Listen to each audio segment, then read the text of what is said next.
Bismillahirrahmanirrahim. Assalamualaikum warahmatullahi wabarakatuh. Alhamdulillah Maulana al-Karim wa Khalifah al-Azim alladhi laysa kamithlihi syai'un wa huwa as-sami'ul basir. Allahumma salli wa sallim ala sayyidina Muhammadin نور الكسار ومدارك الرجال واجمعنا به في كل أطوار وعلى آله وصحبه نور. أما بعد, segala puji dan syukur kita panjatkan kehadirat Allah Jalla Jalaluh.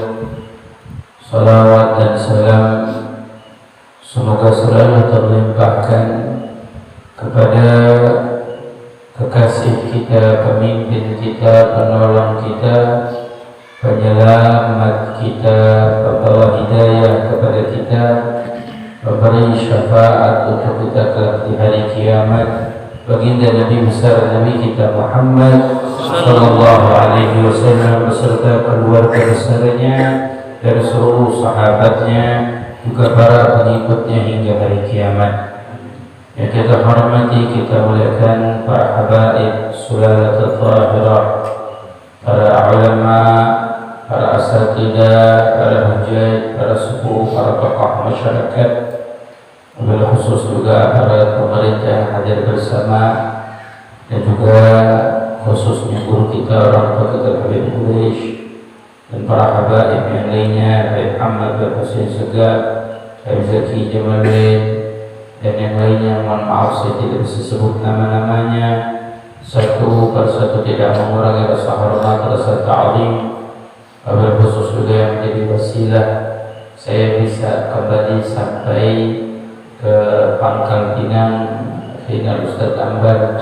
Kita doakan semoga guru-guru kita semua Allah beri panjang umur, sehat afiat, dan jamaah hadirin hadirat maupun yang menyimak dimanapun berada, mudah-mudahan semuanya Allah beri panjang umurnya, Allah beri sehat afiat, Allah subhanahu wa ta'ala mudahkan segala hajatnya, diijabah setiap doa-doanya, amin ya rabbal alamin.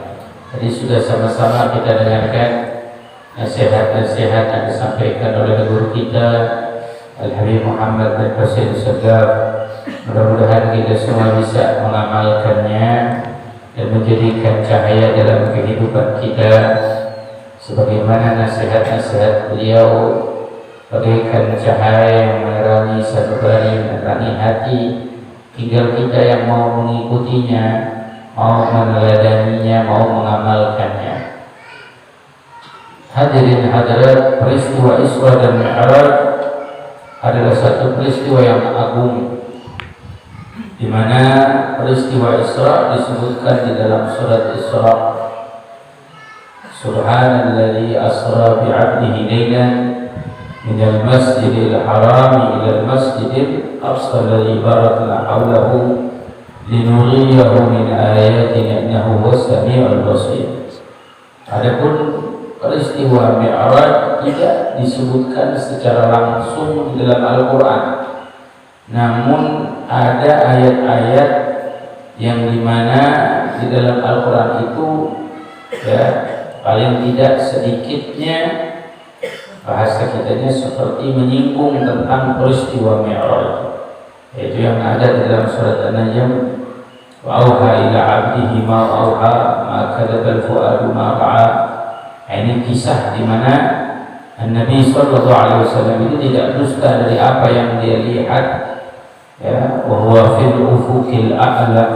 Nabi sallallahu alaihi wasallam sampai kepada al-ufuqil a'la. Di dalam dua ayat tersebut menegaskan kepada kita tentang peristiwa Isra dan Mi'raj. Maka dari itu para ulama sampai menyatakan bahwa kita harus beriman dengan peristiwa Isra dan Mi'raj. Kalau ada orang yang tidak beriman, tidak percaya dengan peristiwa Isra dan Mi'raj, faqad kafar, maka dia telah keluar dari agama Islam. Ya, kita harus beriman. Memang peristiwa Isra dan Mi'raj ini Kalaupun kita ingin bedah sampai detik ini, sampai saat ini, akal kita tidak akan mampu menembus. Akal kita tidak akan mampu menempatinya. Makanya Allah Subhanahu wa taala di dalam firman-Nya, Allah memulai dengan tasbih. Ini hebat ya. Bahasa Allah kepada hambanya. Subhanalladzi asra, maha suci Allah yang memperjalankan hambanya. Hebatnya apa? Allah mulai dengan kalimat tasbih. Artinya tasbih itu apa sih? Tasbih itu takdis. Kalau kita menyebutnya mensucikan Allah, maha suci Allah, hakikatnya Allah maha suci. Namun apa yang perlu disucikan? Perlu disucikan apa yang ada di dalam pemikiran kita tentang Allah. Membersihkan apa yang ada di dalam pikiran kita, dalam akal kita tentang Allah. Sebab akal kita, pikiran kita tidak akan sampai, tidak akan bisa ya. Makanya Allah mulai dengan kalimat tasbih ya, sebagaimana tasbih ini disebut juga, yaitu tidak menyandarkan sifat yang tidak layak kepada Allah. Ini disebut tasbih. Beda dengan tahmid. Kalau tahmid kita menyandarkan sifat yang layak, yang pantas kepada Allah. Makanya segala puji bagi Allah, Allah yang maha mulia. Ini seperti tahmid, pujian ya. Namun tasbih justru tidak menyandarkan sifat ya, tidak menyandarkan sifat-sifat yang tidak layak. Ini disebut tasbih. Nah, begitu pula yang ada dalam akal kita. Makanya hadirin hadirat, ketika kita berbicara tentang Isra dan Mi'raj, maka kita bukan berbicara tentang akal lagi. Ini pembicaraan tentang keimanan. Kita nggak bicara akal kita nggak mampu. Kita berbicara, katakan tentang peristiwa Isra, perjalanan Nabi dari Masjidil Haram ke Masjidil Aqsa. Jaraknya itu 1250 km. Saya nggak tahu kalau dari sini ke Jakarta, mungkin lebih dari itu atau kurang, belum sampai. Tapi untuk menuju tempat ini, kalau jalan kaki berapa lama sih dari Jakarta? Atau naik kuda lah, katakan kendaraan yang ada di zaman Nabi, mungkin berapa lama? Tapi mohon maaf, bisa saja dalam waktu sebentar, dalam waktu sejam, kalau semut ngikut sama saya, baru saya tadi dari bandara nyampe ke sini, itu cepat. Padahal semut kecil. Kita bayangkan lagi semut aja, kalau kita aja jalannya jauh dari semut, berapa lama untuk sampai ke tempat ini? Dan itu perjalanan 1250 km. Sekarang kita bisa menempuh jarak yang jauh dengan kendaraan yang paling cepat apa? Pesawat jet yang paling cepat F-16 itu menempuh disebutkan 2 jam dari Masjidil Haram menuju Masjidil Aqsa. Masih belum mampu menembusnya. Sebagaimana dalam riwayat Sayyidah Aisyah radhiyallahu anha bahwa Nabi sallallahu alaihi wasallam itu ketika di malam tersebut Nabi itu keluar, tapi sebelum tempat tidurnya hangatnya hilang, Nabi sudah kembali. Kita kan kalau tidur berduduk ada bekas kita itu hangat, suhu tubuh kita. Itu suhu tubuh kita yang menempel di tempat kita. Makanya Syekh Abdurrahman Ad-Dibai beliau mengatakan, "Tsumma arudduhu minal 'arsy qabla an yabrud al-farsh." Allah kembalikan Rasulullah SAW itu sebelum dingin kasurnya, sebelum dingin tempat tidurnya.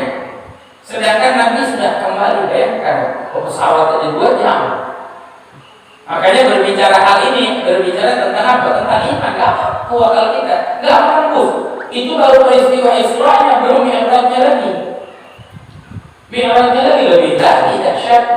Sampai Nabi naik langit pertama, kedua, ketiga, sampai ke-7, sampai ke Sidratul Muntaha. Kelilingnya Nabi melihat surga, kelilingnya Nabi melihat neraka. Kalau kita bilang bukan jangka waktu yang sedikit. Dan ini perjalanan yang ditembus oleh Nabi, bukan hanya perjalanan dunia, ini sudah 2 alam. Alam dunia, alam akhirat ditembus oleh Nabi Muhammad. Kehebatan Nabi, keagungan Nabi. Makanya disebutkan di akhir surat Al-Nuriyahu min ayatina, memperlihatkan kepadanya tanda kebesaran Allah, keagungan Allah Subhanahu wa taala. Saya kasih contoh, jangankan perjalanan dalam dunia alam akhirat, perbedaan waktunya. Di sini ada 2 orang malam ini mungkin dari jam 10 sekarang bersama sahabat. Yang satu bilang, kamu tidur jam 1 jangan tidur. Jadi dari 2 orang, yang satu suruh tidur jam 10 sampai jam 4 subuh, yang satunya lagi suruh terjaga melek, apa bahasa Bangka, bangun. Jadi jam 10 sampai jam 4. Jam 4 yang bangunin yang tidur. Bangun sudah subuh, katakanlah. Yang tidur pasti jawab, baru tidur sebentar. Gimana kamu tidur? Tanya, gimana kamu tidur, cepat atau lambat? Bilang, baru sebentar saya tidur, udah dibangunkan. Karena orang kalau tidur itu gak merasa waktu, serasanya cepat. Padahal kata yang kedua, cepat, saya makan kacang sudah 5 bungkus habis ini. Lambat, waktu lama. Ya kita kalau nungguin malam, coba kita nungguin malam, kita nggak tidur, kita pasti berasanya kan lama. Coba yang tidur berasanya cepat atau lama? Cepat, baru tidur nggak bangun aja berasanya. Kalau tidurnya udah berjam-jam ya. Ini baru perbedaan alam sadar dengan alam tidur. Mohon maaf.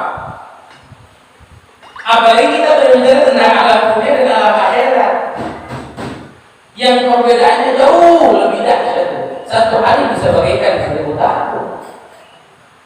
Makanya ini yang hal yang tidak masuk dalam akal manusia, tidak masuk. Tapi kemana masuknya? Ke iman, kepada kepercayaan, pada keyakinan. Makanya Allah Subhanahu wa ta'ala jadikan satu bukti dalam sejarah ketika Sayyidina Abu Bakar, sahabat Nabi, ditanya oleh orang-orang kafir Quraisy, Abu Bakar, bagaimana nih sahabat kamu bilang semalam dia pergi ke Masjid Al-Aqsa, ke Baitul Maqdis. Kamu percaya apa enggak nih? Semalam kau sekarang sudah sampai di sini. Maka Sayyidina Abu Bakar berdengar dari Rasulullah. Tapi langsung ditanya. Sayyidina Abu Bakar langsung jawab, betul Nabi Muhammad mengatakan seperti itu. Iya, dia mengatakan seperti itu, ramai. Ini viral nih. Nabi Muhammad mengatakan katanya semalam ke Baitul Maqdis. Apa jawab Sayyidina Abu Bakar? Kalau memang benar itu ucapan Nabi Muhammad, saya percaya. Jangankan dengan itu, lebih jauh lagi saya percaya. Ini belum jumpa dengan Nabi, belum dengar langsung dari Nabi. Tapi karena keimanannya, makanya Sayyidina Abu Bakar dijuluki As-Siddiq, bukan As-Sadiq, As-Siddiq. Kenapa As-Siddiq? Aida raiba fi, tidak ada lagi keraguan lagi kepada Rasulullah. Sayyidina Abu Bakar dengan keimanan, berfaza Siddiq bitasdiqin lahu wa bil uruji sidq wa fa'al. Menang Sayyidina Abu Bakar Siddiq dengan keimanannya karena diuji sama Allah. Makanya ada satu pesan yang luar biasa, kita sering diuji hadirin Allah dengan hal-hal yang mungkin memang tidak masuk dalam akal manusia. Tapi jangan sampai kita hilang kepercayaan kita, jangan sampai hilang keimanan kita. Makanya kita mesti jaga betul-betul iman kita. Bagaimana di antara menjaga iman? Ya hadir kita di majelis, duduk mengaji, alhamdulillah banyak. Kita jumpa habaib, kiai, asatir di Bangka, di mana di Pangkal Pinang, masya Allah, membimbing, mengajarkan, berdakwah. Ini yang menguatkan iman kita. Banyak orang pengen kuat iman tapi nggak mau ngaji. Gimana kuat imannya? Gimana bisa kuat iman seseorang tapi dia nggak mau ngaji, nggak mau duduk di majelis ilmu, nggak mau belajar? Sayyidina Abu Bakar duduk sama Rasulullah, kuat imannya. Makanya kita berbicara tentang peristiwa Isra dan Mi'raj, itu berbicara tentang perkara iman, perkara hati. Tidak lagi kita berbicara perkara akal, karena akal manusia sampai kapanpun tidak akan mampu menembusnya. Itu kita berbicara begitu panjang. Tapi hebat Allah Subhanahu wa ta'ala sebutkan dalam Al-Quran, di mana Allah sebutkan apa? Ada satu pesan yang indah dalam ayat di surat tersebut. Kata Allah, Subhanalladzi asra bi'abdihi lailan minal masjidil haram ilal masjidil aqsa Maha suci Allah yang memperjalankan hambanya. Allah tidak sebut bi khalqihi, tapi Allah sebut bi 'abdihi. Kenapa? Karena apa bedanya hamba dengan makhluk? Beda. Hamba dengan makhluk beda. Ini dapat umum dari khusus. Seperti bedanya Rasul dengan Nabi. Setiap Rasul pasti Nabi, tapi tidak setiap Nabi Rasul. Sama, setiap hamba pasti makhluk, tapi tidak semua makhluk itu hamba. Karena kalau hamba itu betul-betul patuh kepada Allah, hamba itu betul-betul menyerahkan hidupnya kepada Allah. Bahkan dikatakan oleh ulama, hamba itu adalah derajat cinta paling tinggi. Derajat cinta paling tinggi itu hamba, bukan kekasih, bukan. Ya, tapi hamba. Kita boleh lihat ada orang yang mengejar dunia, mengejar harta, maka apa julukannya? Hamba dunia. Karena dia cinta pada dunia, habis-habisan hidupnya untuk dunia. Sedangkan Nabi kita Muhammad SAW yang kita peringati Isra Mi'rajnya betul-betul menghambakan dirinya kepada Allah. Sudah sampai derajat, sampai Allah sebutkan bi'abdihi, dengan hambanya. Bisa dikatakan satu-satunya yang Allah Subhanahu wa ta'ala sebutkan dengan kata hambanya. Dan Nabi sendiri paling senang menamakan dirinya sebagai hamba Allah. Maka kalau nulis surat untuk Raja Romawi, untuk Raja Kaisar, Rasulullah, Nabi selalu min Muhammad Abdullah wa Rasulih, dari Nabi Muhammad hamba Allah dan Rasul. Nabi paling senang menamakan dirinya sebagai hamba. Karena apa? Ketika kita menaruh diri kita, meletakkan segalanya kepada Allah, kita akan mulia di sisi Allah. Beda kalau kita meletakkan untuk dunia, kita akan dihinakan oleh Allah. Nabi SAW meletakkan hidupnya, jiwanya, raganya di sisi Allah. Betul-betul sampai derajat penghambaan kepada Allah Subhanahu wa ta'ala. Hamba itu patuh, hamba itu nurut, hamba itu ikut, hamba itu taat, hamba itu menjalankan perintah Allah, hamba itu meninggalkan larangan Allah. Kalau makhluk masih beda. Kenapa? Karena makhluk masih ada membangkangnya, makhluk masih ada nakalnya. Saya sebut bumi makhluk bukan? Langit makhluk, bumi gempa. Ya, syaitan makhluk, syaitan nakal membangkang. Iblis makhluk. Kalau kita nih, saya tanya semuanya, kita makhluk apa hamba? Bingung. Kita makhluk apa hamba? Kalau saya ditanya, saya makhluk Pak. Saya makhluk, tapi saya sedang berusaha ingin jadi hamba. Makanya saya datang ke Madu. Saya ngaji. Saya lagi ngaji ini, kita duduk di majelis ini, kita lagi berusaha untuk menjadi hamba. Karena hamba itu maqam ini, derajat ini di sisi Allah, kedudukan mulia di sisi Allah. Ya, kadang-kadang mohon maaf, saya katakan singgung. Banyak orang mengatakan hamba hanya sampai pada ucapan dan tulisan. Kalau sedekah buat masjid, taruh amplop tulis dari hamba Allah, sedekah. Tapi mohon maaf, pada praktek hakikatnya kita kurang menghambakan diri kita kepada Allah. Boleh saya cek, saya tanya. Jamaah yang hadir di sini jawab dengan jujur. Adzan di masjid sama kita duluan siapa sampai masjid? Adzan dulu di masjid kita sampai, atau kita dulu sampai baru adzan? Jawab jujur Pak. Adzan dulu baru kita ke masjid. Ya, alhamdulillah masih sampai ke masjid Pak. Ya, ada orang sudah adzan, sudah qomat, sudah sholat, nggak sampai ke masjid ada. Itu lebih dahsyat dari itu. Tapi jujur kita pantas kita menamakan diri sebagai hamba Allah, tapi kita nunggu adzan baru ke masjid, nunggu dipanggil tapi tidak mempersiapkan diri ketika kita untuk dipanggil oleh Allah. Mohon maaf, Bapak yang pernah pergi haji, pergi umrah di Masjidil Haram, belum ada 30 menit Bapak sudah pada sampai di masjid. Kenapa di masjid kita tidak? Apa kurang cantik masjid kita? Apa kurang bagus masjid kita? Memang kalau dalam sisi Allah, Masjidil Haram jauh lebih bagus, lebih indah. Tapi mana hati kita? Apalagi sekarang adzan mulai dikecilkan suaranya. Ini kembali kepada diri sendiri Pak. Jujur saya katakan, kita hidup di zaman fitnah luar biasa. Semua bakal kembali pada diri sendiri, menjadi orang baik dari hatinya sendiri. Lu sulit. Berapa banyak para dai, para satir, guru-guru yang membimbing kita di dalam Allah. Langkah mereka saat ini bukan dipermudah, dipersulit. Nanti terakhir kembalinya kepada hati sendiri. Orang baik akan timbul dari hatinya sendiri. Ya, bukan saya nyindir kenapa adzan dah. Adzan sebenarnya sunnahnya dikencangkan. Adzan kalau qomat direndahkan. Adzan juga dan ada pemberitahuan. Karena pemberitahuan harus dikencangkan. Dan mohon maaf, dari zaman dulu, zaman kakek saya pun yang namanya adzan pakai speaker kencang. Itu sudah jadi budaya kita. Sudah jadi budaya kita, Masya Allah. Cuman kan kalau kita ngomong itu budaya di bawah agama dan lain sebagainya, akhirnya jadi kegaduhan. Karena saya ingin memberi pesan nanti di akhir. Tapi intinya yuk, jadilah kita hamba Allah. Kalau bisa sebelum dipanggil kita sudah menghadap, sudah siap.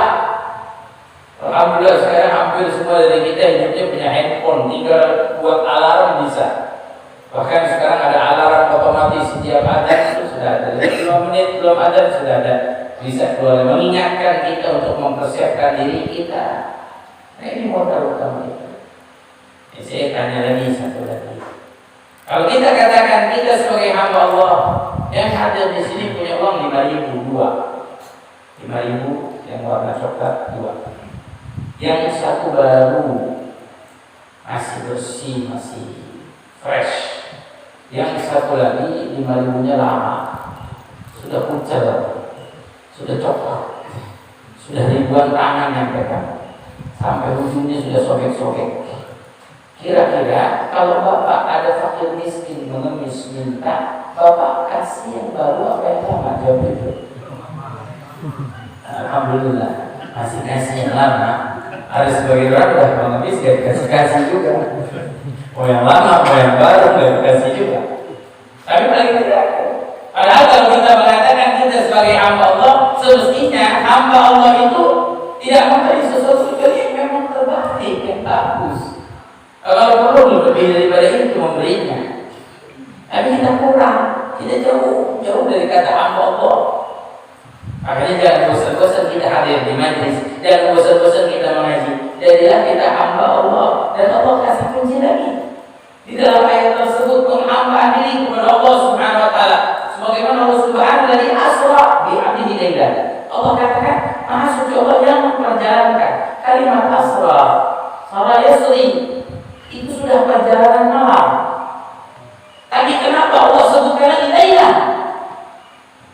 Asra bi 'abdihi lailan. Asra itu sudah perjalanan malam. Tapi kenapa Allah sebutkan lagi lailan? Karena inilah hakikatnya perjalanan hamba dengan Allah. Waktu yang paling terindah, waktu yang paling terbagus adalah di saat malam. Apalagi di pertiga malam terakhir, sebelum subuh, sebelum fajar. Itu waktu-waktu di mana waktu yang paling indah dalam perjalanan hamba jika ingin dekat dengan Allah, jika ingin sampai kepada Allah, jika ingin meraih ridho Allah. Maka hidupkan malam kita. Berikan waktu dan hidup kita untuk malam kita ini. Jadikan itu menjadi rahasia antara kita dengan Allah. Kalau perlu istri kita nggak tahu, suami kita nggak tahu, yang perempuan, anak kita tidak tahu, duduk kita berdua bersama sholat, kita dirikan sholat. Bangun di malam hari, hidupkan, munajat, mohon kepada Allah, minta, mengemis, menangis. Waktu malam, waktu yang terindah. Sampai dalam riwayat Al-Hakim, Allah memanggil setiap malam, mana yang minta ampunan, aku ampuni. Malam. Kapan waktunya malam? Mana yang minta hajatnya, aku kabulkan. Malam. Cuma sering kita dipanggil oleh Allah dan kita nyenyak dalam tidur kita.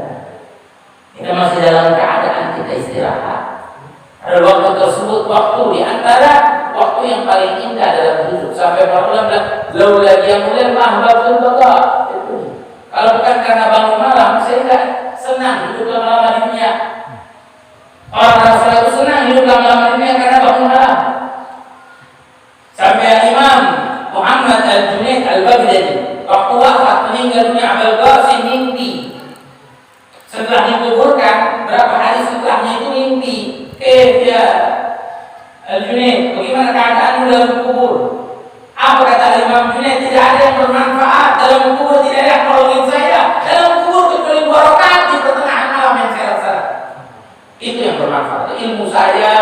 kepunyaan saya, amal saya semuanya hanya 2 rakaat yang saya bangun di jawfil lail, di pertengahan malam saya beribadah kepada Allah, itu yang menyelamatkan saya. Kalau kita ingin jadi hamba yang dekat dengan Allah, kalau kita ingin jadi hamba yang baik dari Allah, mohon maaf saya sebut, hadirin hadirat, dunia gak ada habisnya. Bapak ibu mengejar dunia gak selesai. Kita dipusingin dengan dunia, pusing-pusingnya, bohong, pusing. Harga naik, pusing kita dunia. Betul. Gak ada habisnya. Tapi kalau kita mengejar Allah, Allah mudahkan semuanya. Allah yang berikan semuanya. Dunia akan kita tinggalkan. Apa sih gunanya harta yang kita punya? Bahkan harta kita awalnya dihisab kita. Kita akan diperhitungkan oleh Allah. Awal muhadab, awalnya kita disiksa oleh Allah. Itu harta hakikatnya dunia. Dunia itu semua yang kita. Tapi apa yang mulia, apa yang indah? Ayo, jadilah kita hamba Allah. Dan ini tujuan kita diciptakan Allah. Demi Allah hadirin hadirat, kita tidak diciptakan untuk dunia. Kalau setiap hari hanya kita menemukan harta, uang, emas, perak, oh saya belum punya kendaraan, oh saya bagaimana besok baju saya, oh saya makan bagaimana besok, oh saya belum punya rumah.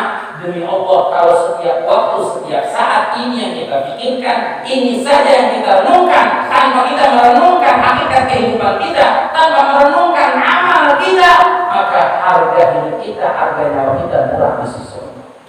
Sebab Allah tidak ciptakan kita untuk dunia. Apa? Allah ciptakan kita untuk dunia buat kita. Tapi banyak dari kita yang sengaja hidupnya menghabiskan untuk dunia.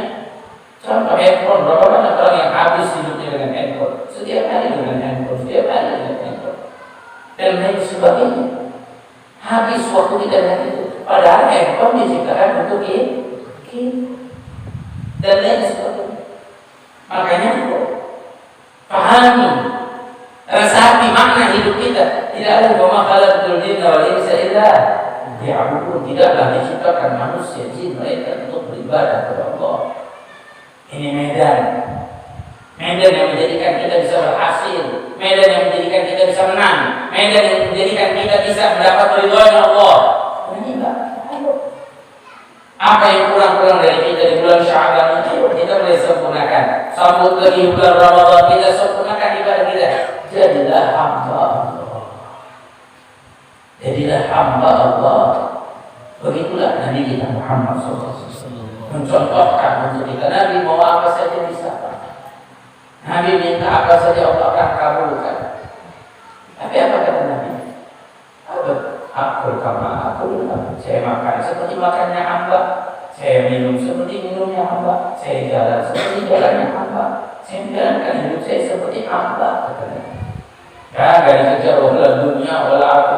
Apalagi orang zaman kita sekarang, masya Allah, buat dunia ngejar mati-matian, maunya instan. Akhirnya orang dibohongin itu gara-gara apa namanya, maunya kaya tapi instan cepat aja. Saya bingung Pak, beneran.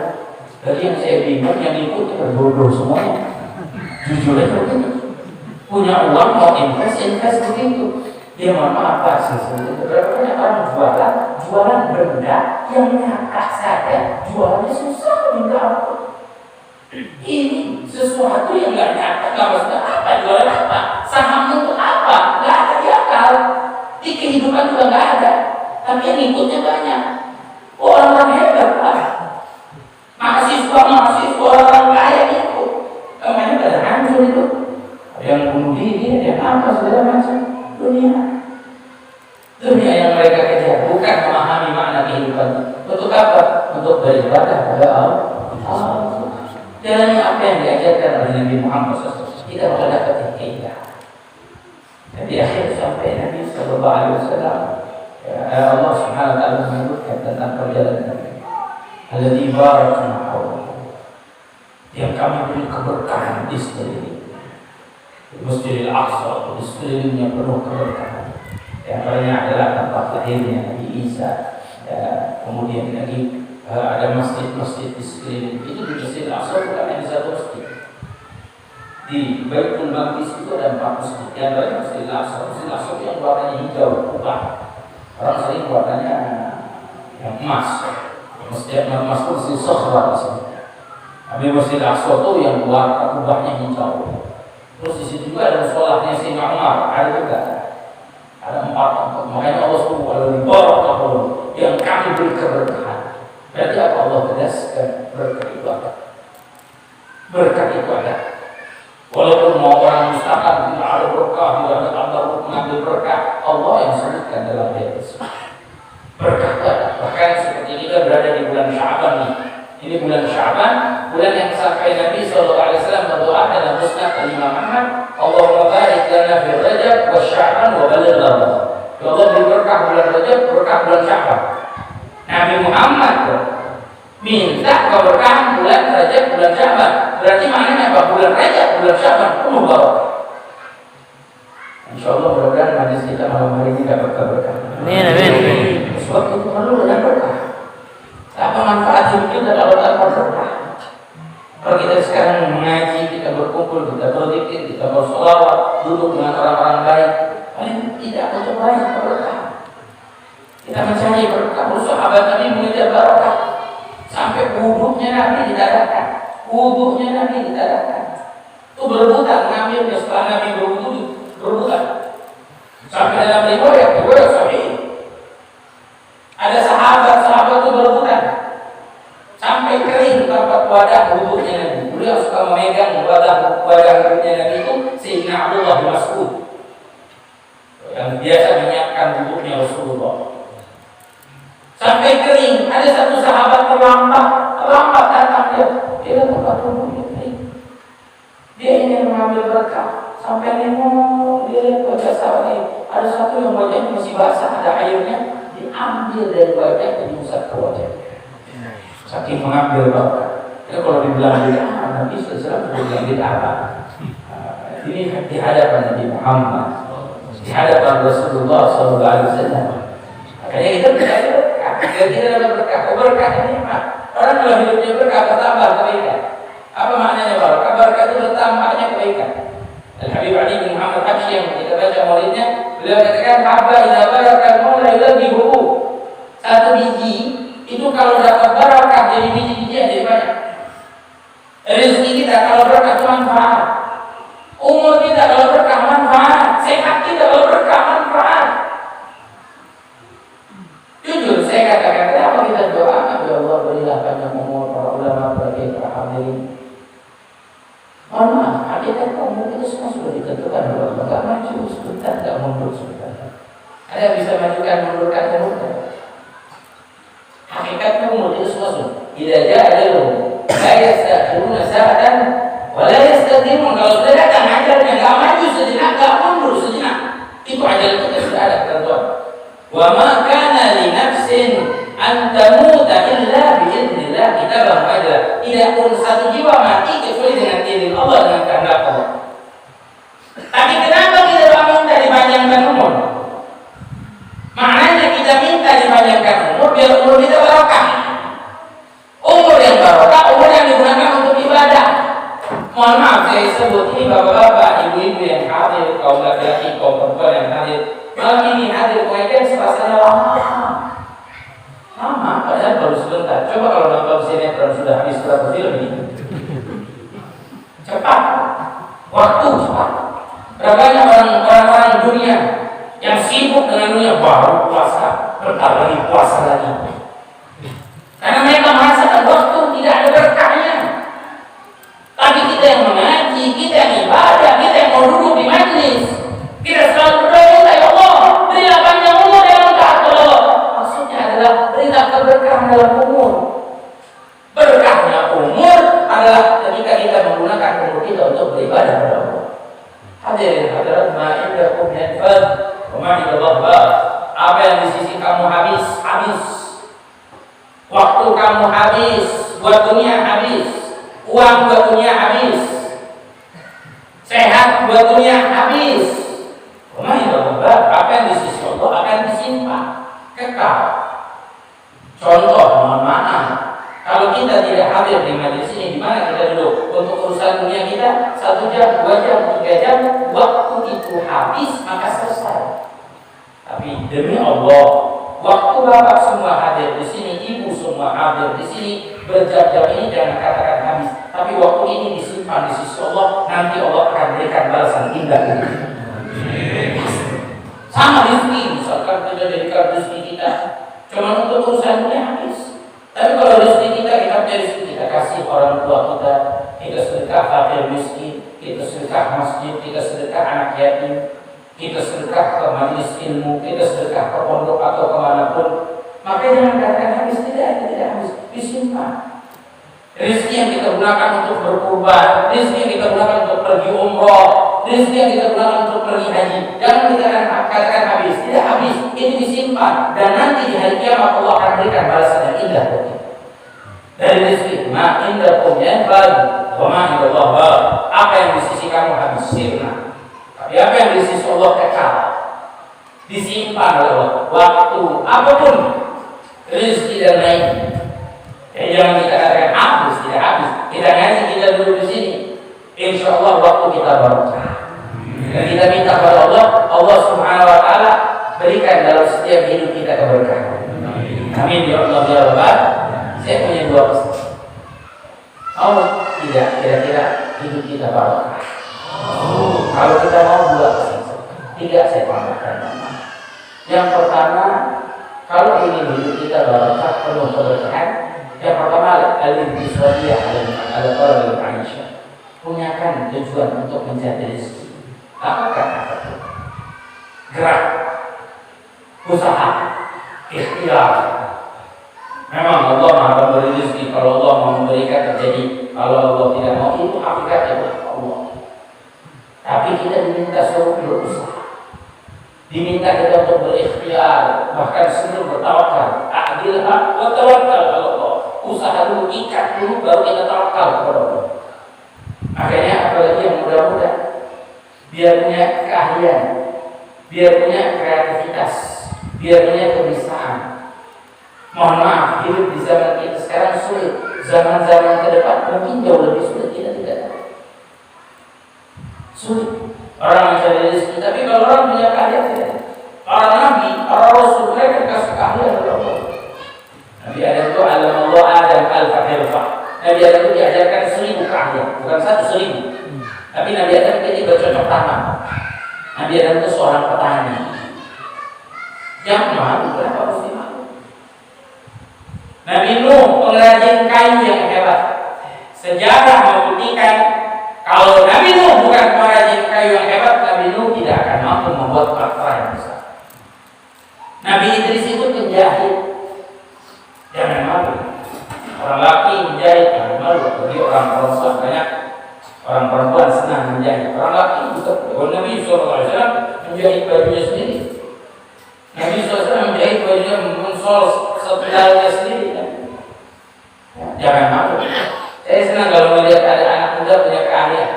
Saya pernah ke Kalimantan Selatan jumpa satu anak muda, masih muda, mungkin belum 20 tahun. Waktu saya jumpa, dia bilang, Habib mau nggak saya kasih hadiah? Saya buatkan jubah seperti Habib ini. Sudah mau, mumpung gratis ya, mana? Ya. Jujur Pak, kalau orang kayak saya mah hidupnya gratis ya, dari ujung kepala sampai ujung kaki gratis semuanya. Pembelian orang semuanya. Kita mau fakir, kita miskin, nggak punya apa-apa, Allah yang ngasih. Apa? Yang kita punya apa? Lahir kita telanjang. Kita lahir nggak pakai baju Pak. Kita lahir nggak punya apa-apa, Allah yang ngasih semuanya. Terus Subhanallah sudah lihat. Saya mau pergi sholat Jumat, waktu Jumat di sini Banjarbaru. Di sini saya diukur sama dia. Terus saya kasih contoh, saya punya jubah satu. Saya bilang, saya besok Sabtu pulang, hari Jumat Sabtu saya pulang. Nanti kirim aja pakai paket atau apa. Jadi tenang saja. Saya hadir sholat Jumat, pulang sholat Jumat saya hadir satu pengajian ngaji sampai 4:30 sore. Pulang ke tempat saya nginap. Pas pulang sampai ke tempat saya nginap, tiba-tiba si anak muda itu sudah duduk di tangga. Sudah Masya Allah, ada apa? Kamu di sini, dia bikin bajunya sudah tinggi. Sudah hebat, mengukur jam 11:30 siang, jam 4:30 sore sudah jadi. Hebat, anak muda lah. Saya jahit Pak, di Jakarta 3 bulan gak jadi. Jahitnya hilaf kan. Berarti senangnya hati kita lihat anak buah, Masya Allah. Pengen Pak kita lihat anak-anak muda kita berhasil. Pengen kita lihat anak-anak kita sukses. Pengen besok masa depan dia megang mereka anak-anak muda kita. Jadi orang-orang yang berhasil yang kayak itu. Kalau kita ingin hidup kita barokah, punya keahlian, punya kebisaan. Sampai disebut al-harakah barokah. Gerakin. Nanti barokah. Usaha keluar, cari kerja, cari. Kalau orang tua kita dulu, orang-orang kita dulu, kakek-kakek kita mau ayo keluar, pergi ke pasar, cari rezeki, apapun lakukan, yang halal, yang berkah. Itu memang ada berkah ketika kita keluar rumah. Coba kemarin yang corona 2 bulan tidak keluar rumah, sama istri kita sumpah lihat kita. Kata istri kita kenapa nggak keluar sih? Ya, kalau di luar ya istri kita nyari kita dulu ya. Tapi kalau di dalam rumah istri kita sumpah-sumpahnya itu. Ya, subhanallah. Memang betul awal kan kalau kita berteriak itu Allah kasih. Kalau kita silaturahmi nanti terbuka keluasan, itu nanti datang rezeki dimudahkan oleh Allah dengan keahlian dengan kebisaan kita. Itu yang pertama, kunci berkah. Yang kedua, cari ilmu, miliki ilmu, biar punya ilmu, walaupun dasar-dasar agama, karena itu kunci keberkahan. Orang kalau tidak punya ilmu hidupnya tidak berkah. Orang yang tidak mau duduk di majlis ilmu hidupnya tidak barokah. Banyak kehancuran, banyak kerusakan sekarang. Mohon maaf saya sebutkan karena banyak orang-orang yang bukan ahli ilmu karena tidak tahu ilmu mereka berbicara.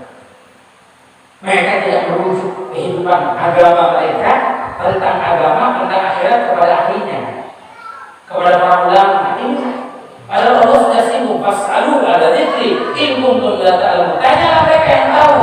Mereka ahlinya. Tapi saya bingung sekarang orang-orang zaman sekarang nanya sama artis, nanya agama, kacau Pak, hancur ya. Karena mereka bukan ahlinya. Mereka yang berbicara tentang agama, Masya Allah, ada perempuan tidak pakai tutup aurat bicara tentang tasawuf, hancur ya, kacau ya. Orang bicara tasawuf, bicara ilmu yang dalam, luar biasa. Yang mereka berbicara tentang tasawuf, mereka sudah mengamalkannya. Boleh kita baca kitab-kitab tasawuf, kitab Imam Haddad, kitab Imam Al-Ghazali, kitab Imam Ibn Athaillah As-Sakandari. Semua mereka itu seakan-akan menulis apa yang mereka amalkan. Mereka tidak mampu menulis kalau mereka tidak menunjukkan mengamalkan terlebih dahulu. Orang kita sekarang Masya Allah, syariatnya nggak ngamali, berbicara tentang tauhid, bicara tentang apa? Maka ini saya lihat banyaknya kegaduhan, banyaknya kerusakan. Kenapa? Mereka tidak menaruh sesuatu yang tidak bertanya kepada ahli. Saya jujur, saya kalau ada orang nanya sama saya bukan ahli, saya tidak tahu. Banyak di internet, di media sosial tuh anak-anak muda itu sekarang yang Masya Allah. Kalau dia nanya tentang agama, hukum, fikih, itu betul, karena memang keahlian kita, itu yang kita pelajari. Contoh, mohon maaf, kita mau nanya penyakit, dan ini sama siapa? Dokter. Jangan terbalik. Mau nanya hukum, dari semua pengajar ahli hukum. Itu tempatnya, semua ada tempat-tempat. Saya pernah ditanya, Masya Allah, muka saya jerawatan, obatnya apa ya? Saya bingung, Pak. Ini mau saya. Muhammad, bingung saya jawab. Kalau jawaban saya, wudhunya banyakin, saya bilang, siramin. Ya, kalau perlu saya ember, siram mukanya. Biar hilang kekuatnya. Karena bukan ahli saya, bukan bidang saya. Segala sesuatu itu ada tempatnya. Makanya saya bingung. Banyak orang-orang yang bukan ahli ilmu, tapi berbisa. Jadi kalau kita mau berkah dunia akhirat, cari. Imam Syafi'i mengatakan dunia fa'alih. Siapa yang menginginkan dunia, cari ilmunya. Malah adalah paling ilim. Siapa yang mencari akhirat, cari ilmunya. Ya mudah-mudahan majelis ta'lim darul ukhuwah jadi tempat ilmu buat kita semua. Amin. Bisa membimbing kita, mengajarkan kita, memberi manfaat dalam kehidupan kita, membimbing kita ke jalan Allah Subhanahu wa taala. Amin ya rabbal alamin. Yang ketiga, pesan saya ada. Ini penting. Kalau ingin hidup kita barokah ada. Akan ada faudul ilm. Ada tujuan yang seimbang. jauh di atas ilmu. Seseorang itu tidak dinilai dengan keluasan ilmunya. Berapa banyak orang luas ilmunya tidak punya adab, hancur ilmu. Karena seakan-akan dia tidak mengamalkan ilmunya. Tapi adab itu jauh dari atas. Mereka tidak melihat keilmuan kita. Mereka tidak melihat ketampanan kita, kecantikan kita. Mereka tidak melihat kekayaan kita. Kaya pun kalau tidak punya adab, sudah. Tapi mereka lihat akhlak. Yang mereka lihat adab penting. Makanya banyak sekarang kita lihat orang-orang ya, yang menonjol ini yang banyak kebanyakan mereka yang tidak punya ilmu, tidak punya adab, tidak punya akhlak. Tapi ada orang banyak yang ustaz ribut sama ustaz ini di televisi, media sosial, urusan ini, urusan itu sampai bergaduh. Yang satu lapor polisi, yang satu tidak lapor polisi juga. Bagaimana menurut Habib? Saya lihat yang mana? Saya tidak melihat mereka yang punya akhlak. Lihat mereka, kalau orang yang punya akhlak mereka tidak mencaci. Orang yang punya akhlak mereka tidak memaki. Tidak satu sama lain saling memuja. Orang-orang soleh kita punya akhlak dengan akhlaknya, dengan sopan santunnya, dengan adabnya. Ini yang mestinya kita contoh. Ini yang mestinya kita lihat. Dan ini yang mestinya kita tampilkan agar mereka melihat sekutu. Mohon maaf, kalau orang non-muslim mereka nggak lihat Quran kita, Pak. Orang non-muslim mereka nggak lihat hadis Nabi. Tapi yang mereka lihat bapak-bapak, ibu-ibu, semua orang kita lihat. Perilaku kita, ucapan kita, akhlak kita, itu yang mereka lihat. Mereka nggak akan lihat Quran kita, mereka nggak akan lihat bacaan kita, mereka nggak akan lihat ilmu kita. Tapi kalau kita mencontohkan akhlak yang berapa banyak orang yang terketuk hatinya mendapat hidayah Allah sebabnya akhlak. Sebabnya akhlak. Sampai Nabi sallallahu alaihi wasallam mengatakan kepada saya, "Ya hadiyallahu bika rajulan wahid." Dapat satu orang saja dapat hidayah Allah kamu. Mama bukan disebut oleh Nabi karena ilmu, bukan karena apa kekayaanmu atau karena apa, karenamu, akhlakmu, budi pekertimu, sifatmu yang kamu tampilkan. Itu lebih baik daripada dunia dan sisinya katanya. Jadi mereka yang bisa mendapat petunjuk Allah, mereka yang bisa dapat hidayah. Lagi maaf saya sebut kita di sini bukan tinggal semua muslim, bahkan non muslim di sekeliling kita. Apa kita tidak ada terlihat dalam hati kita ingin mereka mendapat hidayah Allah, petunjuk Allah? Ingin Allah, ingin mereka dapat hidayah Allah. Kita tidak mampu memberi hidayah kan? Innaka la tahdi man ahbabta, walakin Allah yahdi man yasha. Kamu tidak mampu memberi hidayah kepada orang yang kamu cintai. Bahkan keluargamu sendiri kamu tidak mampu. Kamu tidak mampu. Tapi siapa yang memberi hidayah? Allah. Kita hanya melakukan sebab. Kita hanya menjalani sebab, berikhtiar, berusaha. Apa caranya usaha? Ayo kita amalkan adab, amalkan akhlak. Insya Allah menjadi keberkahan dan Allah berikan hidayah untuk orang-orang di sekeliling kita. Terutama untuk diri kita sendiri. Ini pesan saya, 3 ini. Kalau ingin hidup kita barokah, ingin hidup kita mendapatkan keselamatan, selamat dunia, selamat akhirat, maka 3 ini kita amankan. Mudah-mudahan Allah selamatkan kita di dunia dan akhirat. Amin ya Allah ya Rabbal ya Rabbal alamin. Hidup di dunia tidak ada. Corona ini sudah menjadi kita satu hal. Berapa banyak orang yang kemarin kita masih ngobrol berduaan, tiba-tiba esok harinya sudah meninggal. Hidup di dunia hakikat sebentar. Hakikatnya dunia kamahil mabab wa innama hiya mamar. Kata Abdullah bin Mas'ud, dunia ini seakan-akan tempat kita menetap, tapi tidak. Hakikatnya cuma kita lewati satu persatu. Mari berapa 5 hari lalu paman saya wafat. Tadi saya sampai di sini masih ada keluarga ibu saya juga wafat. Sampai saya bicara telepon dengan keluarga saya, masya Allah, malaikat Israel lagi keliling hari-hari. Lagi ngabsenin, cepat malaikat Israel ngambilnya juga cepat belakang. Hakada. Kita buat semua orang lagi. Mohon maaf, bukan kematian yang perlu kita takuti, tapi apa yang kita persiapkan. Apa yang kita persiapkan untuk kematian.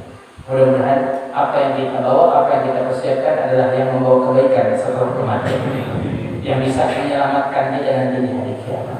Amin ya Allah ya Rabbal ya Rabbal alamin. Mudah-mudahan yang saya sampaikan bermanfaat untuk kita semua. Mudah-mudahan Allah beri keberkahan kepada asatidz, para habaib, juga majelis Darul Ukhuwah. Mudah-mudahan Allah beri keberkahan, menjadikan majelis yang makmur, majelis yang penuh manfaat, memberi manfaat untuk masyarakat, yang mengingatkan kita di dalam Allah, yang membawa kita ke dalam Allah, yang membawa kita meraih ridha Allah, yang menjadikan kita sebagaimana kumpul di tempat ini kelak nanti di hari kiamat kita kumpul bersama Rasulullah. Majelis yang menjadikan kita kelak nanti di hari kiamat ini menjadi saksi agar kita semua berhak mendapatkan syafaat Rasulullah. Kita diberi pertolongan oleh Rasulullah dan benar-benar kita dikumpulkan di surga bersama Rasulullah. Ya Rabbi ijma'na wa abdalana fi darikal firdausi ridwana bil Mustafa sallallahu alaihi wa alihi ma harakat ridu sallallahu. Ini yang bisa saya sampaikan. Wassalamualaikum warahmatullahi wabarakatuh. Waalaikumsalam warahmatullahi wabarakatuh. Waalaikumsalam warahmatullahi wabarakatuh.